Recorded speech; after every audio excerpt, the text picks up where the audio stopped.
Assalamualaikum warahmatullahi wabarakatuh. Teman-teman dari kelas 7A, selamat pagi semuanya. Baik, pada kesempatan kali ini, pertemuan yang ketiga, kita akan bahas materi terkait dengan zat dan perubahannya. Oke, baik. Sebelum mulai pembelajaran, marilah kita berdoa menurut agama dan kepercayaan teman-teman masing-masing.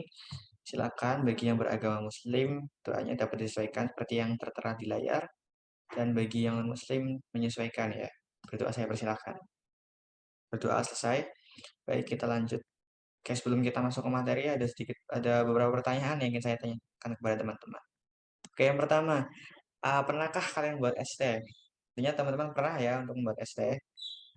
Nah, kalau misalkan teman-teman sadari, apakah ada perubahan rasa antara teman-teman ketika misalkan pertama membuat es teh sebelum diberi gula dan setelah diberi gula? Beda ya teman-teman. Yang pertama sebenarnya pahit, kemudian jadi manis. Nah, kira-kira kenapa sih hal tersebut terjadi? Ada yang bisa menjawab? Iya, silakan Kak Ega. Ya, nah Ega ya. Oke, bagus. Karena gulanya larut dalam air ya. Ya, begitu. Oke, benar. Kita lanjut ya. Kalau misalkan kalian buat es teh itu kan biasanya esnya pertama bentuknya bisa kotak ya, bisa apa intinya padat gitu ya. Nanti lama kelamaan jadi cair. Kira-kira kenapa? Ada yang bisa paham kok kenapa hal tersebut terjadi? Ya karena ketemu air jadi cair gitu ya. Oke, terima kasih jawabannya tadi siapa? Mas Imron. Oke, baik.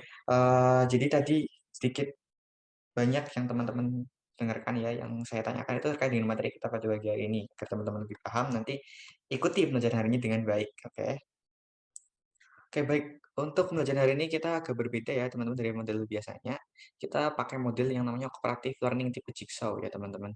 Nah, nanti model pembelajarannya bagaimana? Yang pertama nanti teman-teman akan saya bentuk ke dalam kelompok asal, ya namanya kelompok asal. Nanti kelompok asal anggotanya ada berapa, nanti akan saya beritahukan. Nah, nanti di kelompok asal, teman-teman setelah berkelompok milih satu ketua. Nanti ketua tersebut memilih anggotanya untuk mendapatkan satu materi. Satu materinya apa, nanti akan saya beritahu. Nah, waktunya berapa? Waktunya nanti adalah 10 menit. Nanti teman-teman gimana diskusinya di mana, Pak? Di WA atau di mana? Diskusinya di room Zoom ini. Nanti teman-teman lihat di pojok kiri atas ada tulisannya breakout Zoom. Teman-teman tekan itu, nanti ada pilihannya kelompok 1, 2, 3 dan seterusnya. Teman-teman pilih sesuai dengan tadi teman-teman dapatnya kelompok apa. Lakukan diskusi. Nah, nanti setelah dilakukan diskusi, teman-teman kembali ke room utama setelah 10 menit melakukan diskusi. Nah, nanti kan teman-teman udah dibagi sesuai dengan materinya. Misalkan anggota satu, misalkan Ega mendapat materi terkait dengan wujud zat. Nanti anggota 2 mendapatkan materi terkait dengan misalkan unsur senyawa dan campuran. Itu nanti udah dibagi seperti itu, teman-teman kembali ke kelompok ke room Zoom utama ya nanti, otomatis ya. Nanti setelah itu apa yang terjadi ya, nanti setelah itu teman-teman akan saya arahkan ya, akan saya suruh untuk kembali lagi ke breakout Zoom tapi bukan kelompok asal. Teman-teman nanti akan bergabung ke kelompok baru namanya kelompok ahli. Kelompok ahli itu nanti ngapain di sana, teman-teman nanti membahas, mendiskusikan materi yang teman-teman dapat, ya. Jadi nanti kalian bersama dengan teman-teman kelompok lain dengan materi yang sama. Misalkan kelompok satu ini Egita mendapat materi terkait dengan unsur senyawa dan campuran. Kelompok 2 ada Siti mendapat materi sama. Nanti teman-teman gabung dalam satu kelompok ahli. Ya, nanti ada tulisannya materi satu kelompok ahli berapa, materi 2 kelompok ahli berapa, dan seterusnya. Itu seperti itu ya, teman-teman. Dan nanti waktunya berapa? Waktunya adalah 30 menit. Teman-teman lakukan diskusi selama 30 menit. Nanti akan saya dampingi ya, akan saya awasi juga untuk meluruskan apa yang teman-teman diskusikan sampai mendapatkan suatu kesimpulan dari materi tersebut. Ketika teman-teman sudah paham, sudah dapat kesimpulan, teman-teman bisa kembali ke room utama ya, atau nanti menunggu waktunya selesai, teman-teman akan otomatis kembali ke room utama. Oke, kita langsung saja ya. Apakah ada yang belum paham untuk modul ini? Oke, sudah paham semua ya teman-teman. Ya, kita langsung aja ya masuk ke materinya, apa bagiannya. Ini untuk pembagian kelompoknya, bisa teman-teman screenshot saja, atau bisa teman-teman lihat perhatikan, dapatnya kelompok berapa. Nanti ini nah yang pertama kan namanya kelompok asal. Nah, nanti kelompok asal teman-teman silahkan setelah ini langsung join ke breakout Zoom yang ada yang telah saya sediakan di pojok kiri atas. Oke? Iya, silakan dapat join ke breakout Zoom-nya sudah saya siapkan. Ya, kelompok 1, 2, 3, 4, 5, 6. Oke, sudah ya di kelompok asal sudah 10 menit lebih ini ya untuk diskusinya. Silakan dari ketua sudah pembagian untuk kelompoknya ya. Oke, sudah dibagi sesuai dengan materi. Oke. Nah, tadi kan teman-teman sudah yang bagi itu sesuai dengan materi ya. Yang sebenarnya materinya sudah saya kirimkan tadi malam di PA Group dan sudah saya suruh untuk mempelajari ya teman-teman.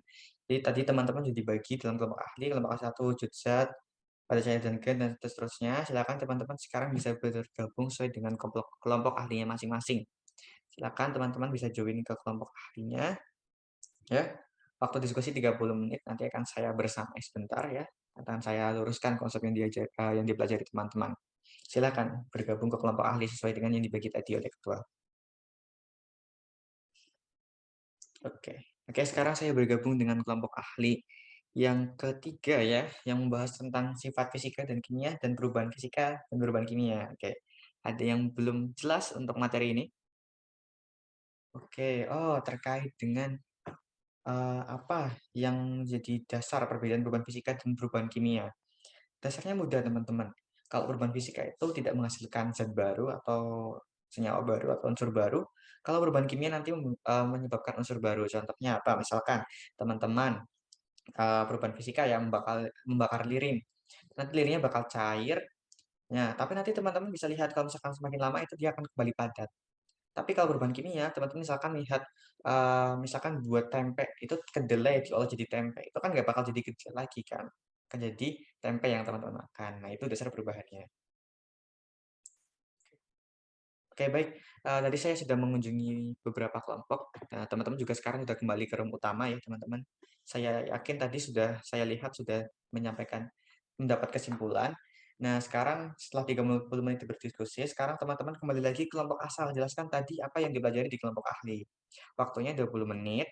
Silakan dijelaskan ya, agar semua anggota di kelompok asalnya paham tadi teman-teman belajar apa. Nanti kalau sudah 20 menit akan kembali lagi ke sini, ke room utama. Oke, sudah ya untuk diskusi selama 20 menit. Nah, oke.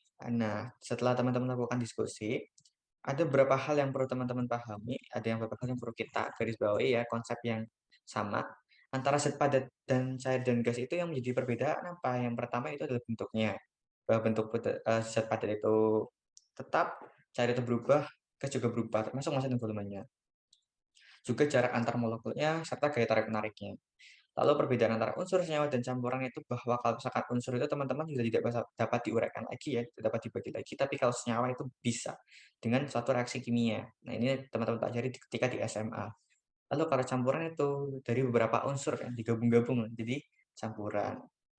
Oke, selanjutnya ada sifat fisika ya tadi ya. Sifat fisika itu kaitannya dengan sifat fisik suatu benda, misalkan ada warnanya, kelarutan, dan lain sebagainya. Kalau sifat kimia ya dengan kaitannya dengan perubahan kimia, misalkan udah itu zat itu mudah terbakar atau berkarat dan sebagainya.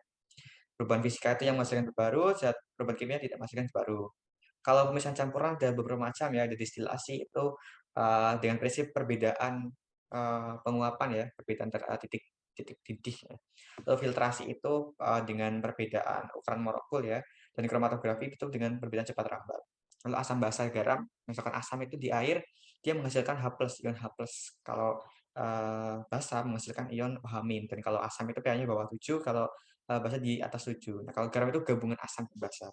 Kalau indikator itu ada alami dan buatan ya teman-teman. Kalau alami contohnya ada buah naga, buah sepatu. Kalau buatan ada kertas lakmus ya, kertas indikator dan lain sebagainya. Oke, nah sebelum saya tutup pembelajaran pada pagi hari ini, teman-teman nanti dapat mengerjakan LKPD yang saya kirimkan lewat WA Group ya. Dari hasil diskusi teman-teman, silakan teman-teman kerjakan sebisanya nanti dikumpulkan di Google Classroom yang telah saya sediakan. Baik, sebelum kita akhiri, marilah kita berdoa untuk agama dan kepercayaan masing-masing. Berdoa saya persilahkan. Oke, berdoa selesai. Oke, demikian pembelajaran kita pada pagi hari ini. Semoga teman-teman dapat memahami apa yang saya sampaikan.